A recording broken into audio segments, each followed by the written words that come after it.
Big update today is that Twitter has become the first US-based social media platform to lose legal protection in India after a series of events that amplified the tussle between the center and the social media platform. Now, what is important here is that one must remember, prior to this, social media platforms had the privilege of Section 79 of Information Technology Act, which actually protected them from any direct liability for the third-party information that was shared on their platform, which means that any data, any post, any tweet that was available on this platform, Twitter could not be held directly liable for the information that they are simply a platform, simply a third party. That exemption is now removed, which means that Twitter becomes liable. Its top executives can be now questioned for the content that is shared on Twitter, and whatever the authorities feel unlawful or inflammatory, Twitter may be questioned on it. That's the big update. We are going to raise a number of questions on it. But just for clarity, let's also put out here that the government sources have said that social media giant failed to appoint a compliance officer on time as per the new IT rules.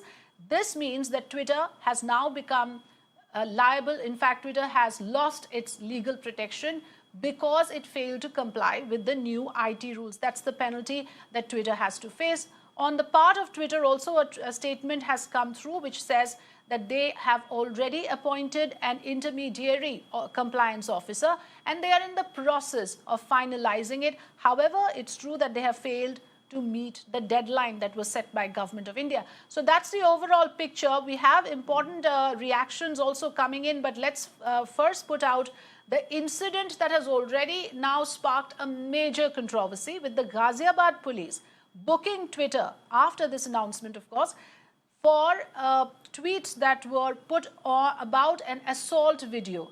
In fact, Ghaziabad police have registered an FIR against Twitter and 9 other journalists for allegedly distorting facts about this assault, which, according to the posts, were one that had a communal intent. The police dismisses it, saying that's a distortion of facts. So this comes on the sidelines of the social media giant losing the legal indemnity in India for not complying with the new IT rules. The video of the senior citizen being assaulted by a group of men had gone viral recently. A number of journalists, a number of posts had indicated that this was something to do with a communal agenda. However, the police has dismissed it. Not just that, they have gone ahead and filed an FIR against Twitter. So we have all of these things to discuss. Let's first listen into what the SSP of Ghaziabad had to say. There are 7 accused, including Twitter India Limited and Twitter Inc. What was the reason because of which? Can you please tell it to your viewers? So as I said, despite our statement being issued in the social media that it is not linked with any communal reason, it is not linked with any other reason. These people were known to him. The reason is well established and evident. The people who were indulged in violence did not belong to one particular community but had members of different communities. So these all were the facts that came up. And despite that, people were writing things which were not true, which were a skewed version, which they were telling it belonged to only one community. So they all were factually incorrect. So no one has the right to publish factually incorrect statements, and which in turn has implication over the law and order situation. So it is covered by relevant sections, and we'll take action. Let me introduce my guest this afternoon, Tuhin Sinha, spokesperson of the BJP, and Ritesh Bhatia, cybersecurity expert, joining us on The Big Story this afternoon. Thank you, gentlemen, for joining us. Tuhin, first to you. I was reading the statement of the IT minister very carefully, and there are 3 things that are being said. First, of course, that there is deliberate defiance on the part of Twitter. Second, that Twitter has shown selectiveness in flagging off posts as manipulative tweets. He says that it's perplexing how there is this inconsistency in what qualifies as a manipulative tweet. Thirdly, of course, it says that the flag bearers of freedom of speech cannot absolve themselves of following the law of the land. So let's take up these points. On the point of deliberate defiance, I want you to clarify what exactly you think is deliberate defiance, and if you think it is, Why would Twitter do so? Unless it knows that it has certain bargaining power, the political parties use this platform to make their political pitch, the government of India has stakes in it too. Otherwise, what stops the government of India from banning Twitter entirely? Would it go to that extent, is what I wanted to ask. The sheer recalcitrance of Twitter on the issue of conforming to something as basic as the intermediary guidelines of the government is very astounding. If all other social media platforms could do that, now Twitter has missed two deadlines. I think the first deadline was of 90 days, which got over on 26th May, and then they were given an extra time of 3 weeks or so, which again has got over. So the sheer defiance can be seen in this. Now, Twitter needs to answer why, this defiance has been there. Is Twitter confused whether it is an intermediary or an original publisher? In which case, if it thinks itself to be an original publisher, then, it needs to be held liable for all the fake news peddling which has been happening over the last several months. In fact, if you remember this on your show, nearly a month ago, I had flagged this guy, Mohammed Zubair, today, who the world acknowledges as a fake news peddler, because these activities had been going on for several weeks and possibly months. But has he lost his blue tick? We know for a fact that the Honorable Vice President of India had lost his blue tick. We know for a fact that the RSS chief had lost his blue tick. But these people always seem to be rewarded or seem to earn some kind of protection from Twitter after every exploit. And yesterday, what happened on the Loni incident, and of course, I have to take a momentary detour over here and tell you that the kingpin of this fake news peddling business in India is a gentleman by the name of Rahul Gandhi. And therefore, I wish the Congress representative also would have been here, because yesterday, even after the police, the UP police... What I'm asking you, Tuhin, is that, okay, even if we for a moment agree with all that you're saying, that there is a selective targeting, there is a brazenness that they are showing, they are not following the rules. So I want to ask you, why do you think Twitter would have that kind of brazenness displayed? Because it has lots to lose. You need to understand. Why would it have this? Does it believe that it has some bargaining power over the center, that it is showing this brazenness? Because what is to stop the government of India from banning it? You need to understand over here that today, information war is perhaps as potent as a military war. And this machination, which we have seen in several countries, not just India. In the US, we have seen that. In Nigeria, by the way, has a population of 20 crore, which is the 7th largest in the world. They had to take the same step against Twitter. So Twitter needs to explain, is it acting at the behest of the global deep state? And no, we are not eager to ban it. We have given Twitter a long rope. But you tell me, should the law of land not be sacrosanct? No, why? That's why I'm asking. Is it because that the members of the ruling party have big stakes in this platform? Isn't it? I mean, come on, let's face it. Twitter following has become some sort of a status symbol now. Blue tick has become some sort of a status symbol. All political leaders flaunt it, talk about it. It is a equity that they have built over the years. They don't want to lose it. So on one hand, isn't it true that the members of the ruling party has a lot to lose as well? I'll come back to you, Tuhin. Just gather your thoughts on that. I'll come back to you. But let me bring in the cyber expert on the show.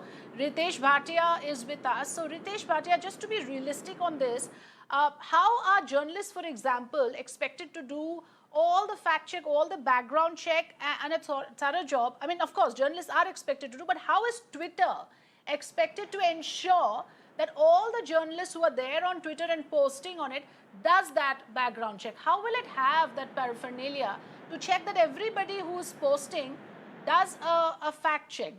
Can it do so? Because that is what the government of India is expecting Twitter to do, that it cannot be anymore allowed this luxury of an intermediary. It will be directly liable. But is it practically possible for Twitter to do that level of micromanaging and monitoring of each and every journalist and individual, and whether they're doing the fact check or not?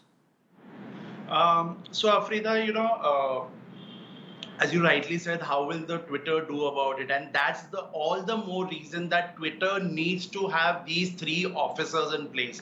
You remember even in your show only last time what I said, the government is being way too lenient with Twitter, and they should really They have been giving them umpteen chances, and that was not required. So, somewhere this had to come out, and this, but the way it has come out, probably I'm not in agreement with it.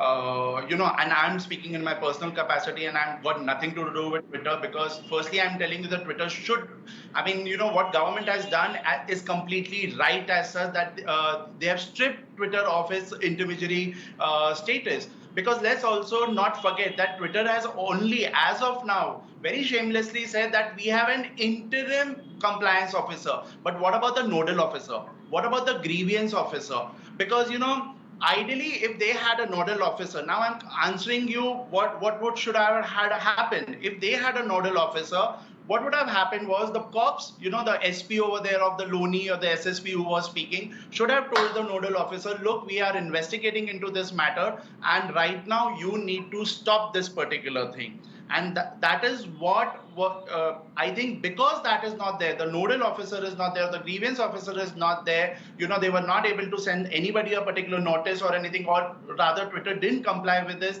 and hence this particular action. Because with any other intermediary, if you see, like, I was like kind of investigating it on the Facebook and everywhere else, those videos are still there. Of course, I'm sure like in these cases, notices would have been like sent to all these intermediaries and would have been told them like, look, you got to remove it.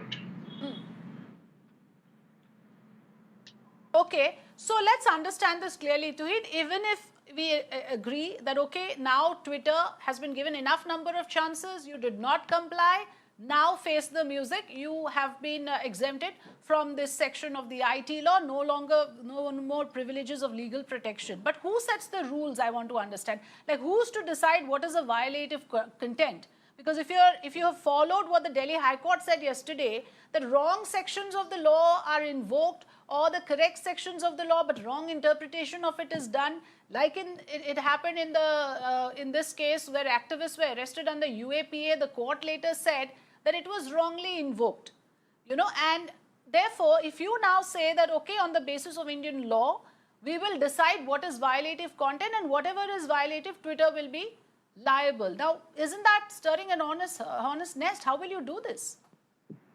See, let's put it this way. If inauthenticated information has been put forth on the social media, and if the police has clearly put forth facts to the contrary, and if it's an extremely sensitive issue, then it just can't go with an apology. Let's take the Loni case, which is the most recent one. If a series of people and all the usual suspects and enfant terribles who have been part of a similar thing in the past thought that it was so easy to get by stoking tension between the two communities, I think at least after the facts were clearly laid out by the UP police, instead of a mere apology, and that too a forced apology because they had no other option, I think Twitter needed to have stepped in at that point of time.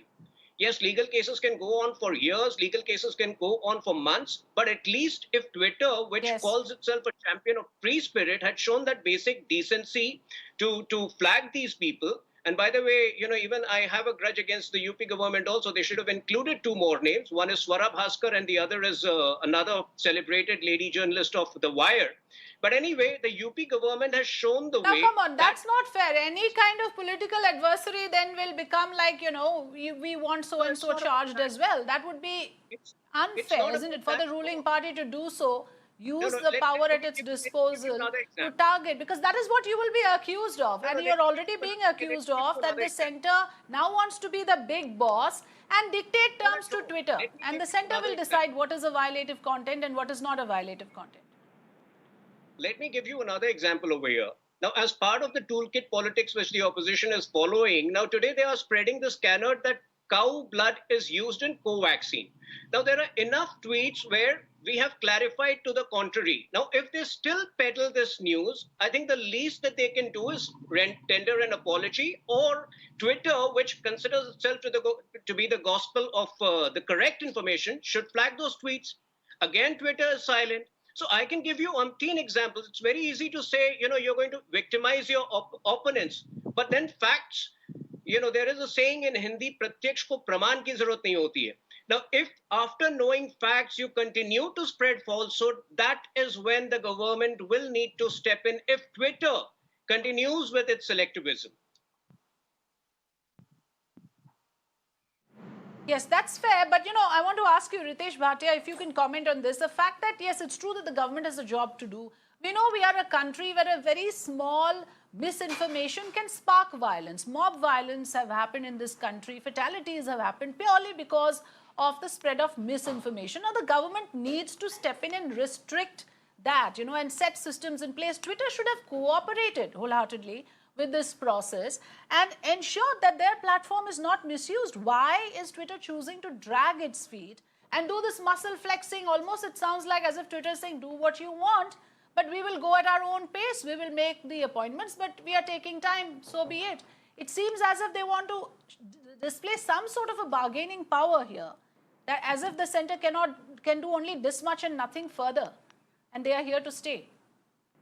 See, that is what is like really shocking me, because a company like a giant like Twitter, which makes so much of billions of dollars from this country, is trying to flex its muscles, Afrida. And moreover, when you're not following the law of the land, whether it is the largest democracy of the world or even if it's a small island, laws are laws.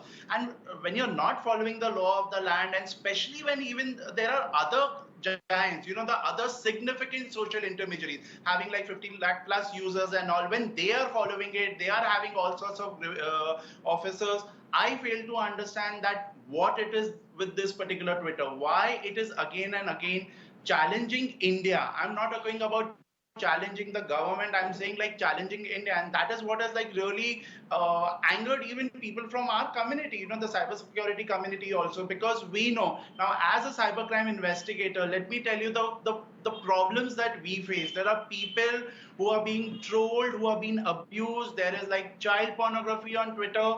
We have to go to the cops, to file a complaint on behalf of the victims. The cop says that we are getting no response from Twitter. So, privacy is one particular thing which Twitter claims that, okay, we respect your privacy. I know they don't. Nobody cares for anybody's privacy as such. But on the other side, there are these burning issues, Afrida. There are these real issues where, if you look at the psychological implications of it also, we know how many people are suicidal also because of it. So where is the support over there? So I really fail to understand, which is why I was asking that why can't both sides come to a common ground? The stakes are high on both sides. Let's face it. If it wasn't high for the center, it would have by now banned Twitter. The fact that it has given Twitter such a long rope, there's a reason why it has. Tuhin, last word to you.